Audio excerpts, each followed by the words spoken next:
Hi అండి, నమస్తే. Welcome to my channel. ఈరోజు మన రెసిపీ గుత్తి వంకాయ కర్రీ అండి. గుత్తి వంకాయ కర్రీ అంటే ఎవరికి ఇష్టం ఉండదండి, అందరికీ చాలా ఇష్టం కదండి. ఒకసారి ఇలా ట్రై చేసి చూడండి, ఇది చాలా బాగుంటుంది. మీ రైస్లోకైనా, చపాతీలోకైనా, నాన్స్ అయినా, దేంట్లోకైనా చాలా బాగుంటుందండి. ఈ వీడియో కంప్లీట్గా చూడండి. మీకు నచ్చినట్టయితే please subscribe my channel and మీరు కూడా ట్రై చేసి చూడండి. మీకు నచ్చినట్టయితే ఒక మెసేజ్ కూడా ఇవ్వండి. ఇప్పుడు లేట్ చేయకుండా మన వీడియోలోకి వెళ్దామండి. ఇక్కడ నేను 1/2 kg వంకాయలు తీసుకున్నానండి.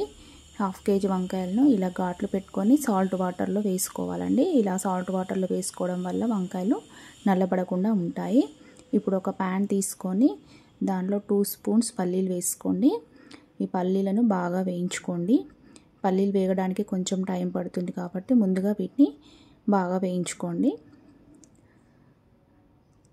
ఇవి ఇలా వేగాక తర్వాత ధనియాలు వేసుకోండి. 2 స్పూన్స్ ధనియాలు వేసుకొని ఈ ధనియాలు కొంచెం వేగాక మనకు మంచి స్మెల్ వస్తుందండి, అప్పటి వరకు వేయించుకోండి.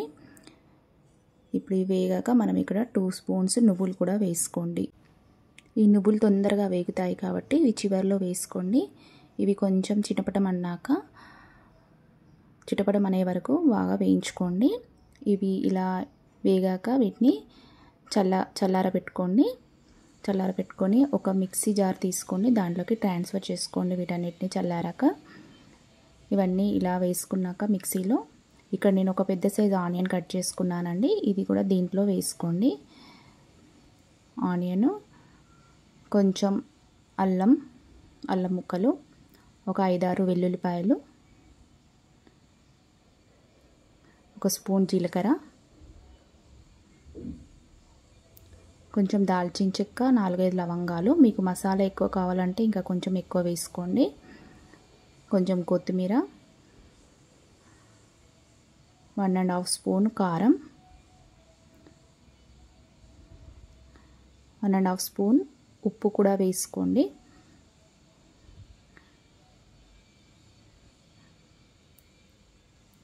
వేసుకొని ఇవి బాగా మిక్సీ పట్టుకోండి. కొంచెం పసుపు కూడా వేసుకొని ఇలా వీడియోలో చూపించిన విధంగా ఇలా ఉండేటట్టు మిక్సీ పట్టుకోండి.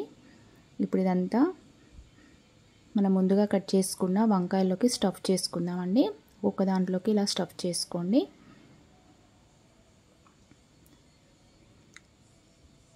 ఇలా అన్నీ స్టఫ్ చేసుకొని పక్కన పెట్టుకోండి.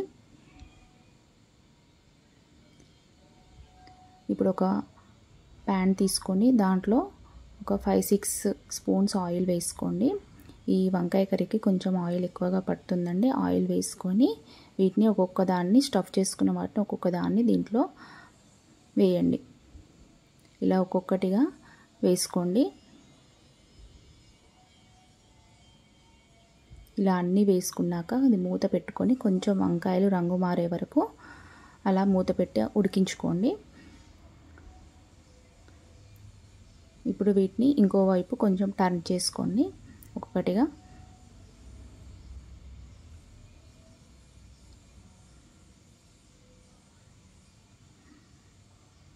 ఇప్పుడు మూత పెట్టుకొని మళ్ళీ ఒక 5 నిమిషాల వరకు ఉడికించుకోండి.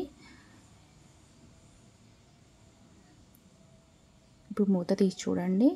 ఇవి కొంచెం రంగు మారాయి కదండి. మనకు ఇందాక మసాలా ప్రిపేర్ చేసుకున్నాం కదా, అది మిగిలింది దీంట్లో వేసుకోండి.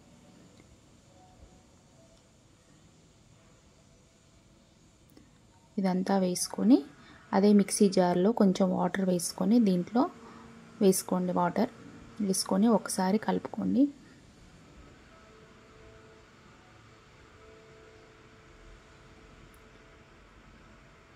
ఇప్పుడు దీంట్లో కొంచెం 1 స్పూన్ కారం వేసుకోండి. మనం ముందుగా కారం వేసుకున్నాం కాబట్టి చూసుకొని వేసుకోండి. 1 స్పూను ఉప్పు,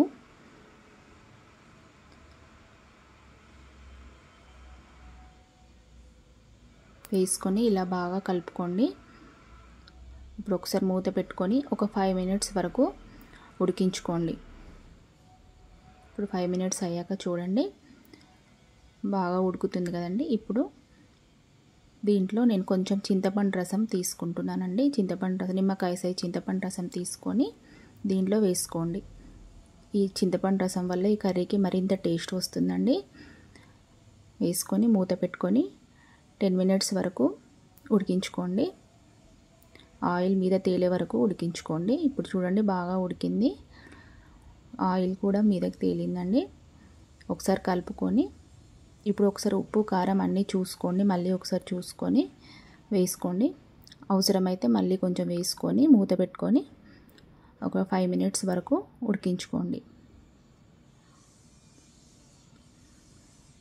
ఇలా ఉడికించుకున్నాక కొత్తిమీరతోటి కొత్తిమీర చల్లుకుంటే మనకు ఈ గుత్తి వంకాయ కర్రీ ప్రిపేర్ అయిపోయినట్టేనండి. దీన్ని సర్వింగ్ బౌల్లోకి తీసుకొని వేడివేడిగా సర్వ్ చేసుకుంటే చాలా బాగుంటుందండి. ఎవరైనా ఇష్టంగా తింటారు. మీరు కూడా ఒకసారి ట్రై చేసి చూడండి. మీకు నచ్చినట్టయితే please subscribe my channel and ఒక లైక్ కూడా ఇవ్వండి. ఇలా రైస్లోకి కూడా వేసుకొని తింటే చాలా బాగుంటుందండి.